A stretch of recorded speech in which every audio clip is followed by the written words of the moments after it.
संध्या theatre भगदौड़ वाकया, जख्मी लड़का वेंटिलेटर पर। पुष्पा 2 के हीरो अल्लू अर्जुन की फिल्म प्रीमियर शो के मौके पर हैदराबाद के संध्या थिएटर में भगदौड़ के नतीजे में जख्मी होने वाला मासूम लड़का शहर के प्राइवेट अस्पताल में जेर इलाज है और वो वेंटिलेटर पर है। अस्पताल के डॉक्टर्स ने संध्या थिएटर में भगदौड़ में जख्मी होने वाले लड़के श्रीतेजा की सेहत से मुताल्लिक हेल्थ बुलेटिन जारी किया। इन्होंने कहा कि श्रीतेजा का आईसीयू में इलाज जारी है। वो गुज़िश्ता 11 दिनों से अस्पताल में ज़ेर इलाज है।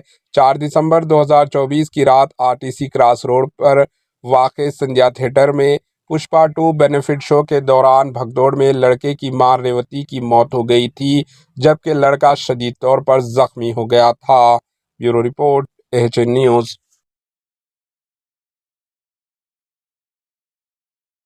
हमारे एचएन न्यूज़ को सब्सक्राइब करिए ताकि आपको नोटिफिकेशंस आते रहे वक्त पर।